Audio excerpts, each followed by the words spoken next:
বাইরে এরকম সুন্দর বৃষ্টির ওয়েদার, মেঘলা দিন, আর সাথে যদি থাকে এরকম চাট, তাহলে তো সন্ধেটা পুরো জমে যাবে।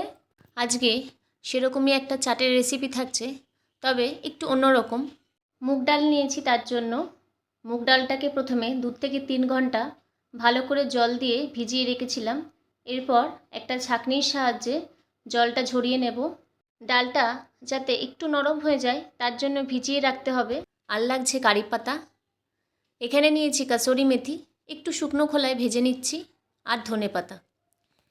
এরপর কড়াইয়ের মধ্যে সামান্য তেল দিয়ে দেব কিছুটা জিরে, দেব কালো জিরে, আর দেব কারি পাতা কুচি, ধনে পাতা কুচি। একটু নাড়াচাড়া করে নিয়ে এর মধ্যে জল ঝরানো মুগের ডালটা দিয়ে দেব। মশলাদার এই ডালটা দেওয়ার জন্য পাপড়ির টেস্টটা কিন্তু আরও বেশি বেড়ে যাবে। এর মধ্যে এবার একটু লাল লঙ্কার গুঁড়ো দেব, একটু ঝাল ঝাল খেতে ভালো লাগবে।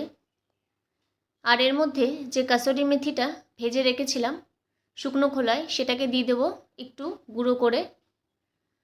ব্যাস 2 থেকে 3 মিনিট একটু নাড়াচাড়া করে একটা সুন্দর গন্ধ বেরোলে নামিয়ে নেব ডালটাকে। নামানোর পরে একটু ভাজা মশলা দিয়ে ডালটাকে ভালো করে মিশিয়ে নিয়ে ঠান্ডা হতে রেখে দেব। অন্যদিকে একটা বাটির মধ্যে এখানে আমি আটা নিয়েছি, আপনারা ময়দাও ব্যবহার করতে পারেন। আটার মধ্যে এখানে আমি 1/2 কাপ সুজি দিচ্ছি। একটু বেশি পরিমাণে নুন দিতে হবে স্বাদের জন্য। আর দিচ্ছি জোয়ান, চিনি, আর 2 থেকে 3 চামচ তেল দিয়ে দেব। আর যে ডালটা রেখেছিলাম সেই ডালটাকে দেব। খুব ভালো করে এবার আটার সাথে সব কিছু মিশিয়ে নিতে হবে। ভালো করে মেশানোর পরে এখানে অল্প অল্প জল দিয়ে আমি একটা ডো বানাবো। অল্প অল্প জল দিতে হবে, কারণ ডোটা একটু শক্ত মাখতে হবে।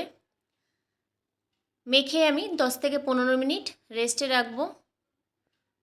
10 মিনিট পরে ঢাকাটা খুলে এখান থেকে 3টে লেচি কেটে নিচ্ছি। খুব বেশি ছোট করার দরকার নেই, কারণ এগুলো আমাকে বেলতেই হবে। 3টে বড় বড় সাইজেরই লেচি কেটে নিয়েছি। এরপর একটু গোল করে নেব হাতের সাহায্যে, বেলতে যাতে সুবিধা হয়। এরপর একটু আটার সাহায্যে এই লেচিটাকে একটা বড় রুটি করে নিতে হবে। আমি এখানে সিঙ্কের ওপরই করছি যাতে একটু বড় হয় রুটিটা, তার জন্য একটু বড় করে বেলে নিচ্ছি রুটিটাকে। রুটিটা বেলা হয়ে গেছে। একটা ছোট গ্লাস নিয়েছি, আপনারা যদি কাটার থাকে আপনাদের কাছে সেটা ব্যবহার করতে পারেন। এই গ্লাসের সাহায্যে আমি ছোট ছোট করে কেটে নেব।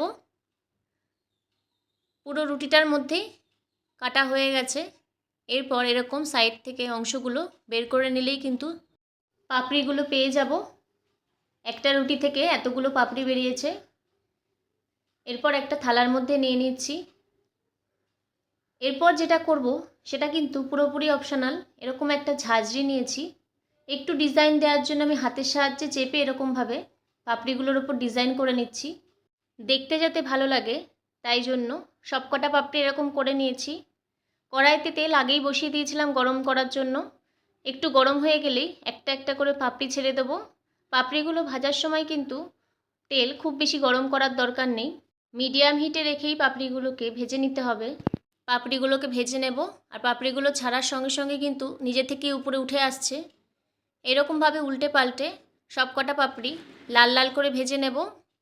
ভাজা হয়ে গেলে তেল ঝরিয়ে তুলে নেব। দেখুন কি সুন্দর কালার হয়ে গেছে। তেলটা ঝরিয়ে এবার পাপড়িগুলোকে তুলে নেব। সবকটা পাপড়ি এরকমভাবে ভেজে নিয়েছি। আর দেখুন ভাজার পরে ডিজাইনটাও কিন্তু ভালো মতো বোঝা যাচ্ছে। আর ভেঙে দেখাচ্ছি কতটা খাস্তা হয়েছে। একটু চাপ দিতেই দেখুন কি সুন্দর ভেঙে যাচ্ছে। এই পাপড়িগুলো কিন্তু আপনারা চায়ের সাথেও খেতে পারেন, খুবই ভালো লাগে খেতে। এরকমভাবে ভেজে টিফিন কারির মধ্যে রেখে আপনার অনেক দিন ধরেই কিন্তু খেতে পারবেন। তবে আমি এখানে একটু চাট করে দেখাচ্ছি।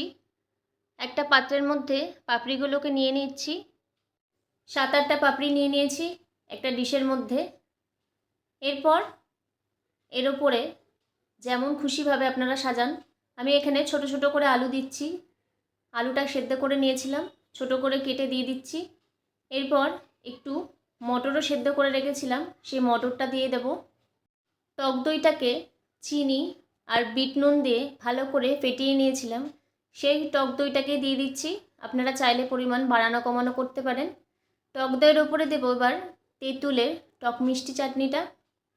এটা একটু বেশি করে দিলেই বেশ ভালো লাগে খেতে, এটা একটু বেশি করে দিচ্ছি আমি। এরপর দেব সবুজ চাটনি, ধনেপাতা, পুদিনা, কাঁচা লঙ্কা দিয়ে করে রেখেছিলাম সেই চাটনি। এর ওপরে একটু ভাজা মশলা ছড়িয়ে দেব, দেব একটু বিট নুন ছড়িয়ে, বাদাম দেব, ভাজা বাদাম, আর ওপর থেকে একটু ঝুরি ভাজা ছড়িয়ে দেব, আর কয়েকটা বেদানা ছড়িয়ে দিচ্ছি। ব্যাস রেডি। একটু সময় লাগে করতে, তবে করার পর এটা খেলে কিন্তু একদম মন ভরে যাবে। আপনারা এরকমভাবে অবশ্যই তৈরি করুন, চাটও খেতে পারবেন আর চায়ের সাথে এই পাপড়িগুলোর মজাও নিতে পারবেন। কেমন লাগলো রেসিপিটি অবশ্যই জানাবেন। ভালো লাগলে লাইক, শেয়ার এবং চ্যানেলটিকে সাবস্ক্রাইব করে যাবেন। নমস্কার।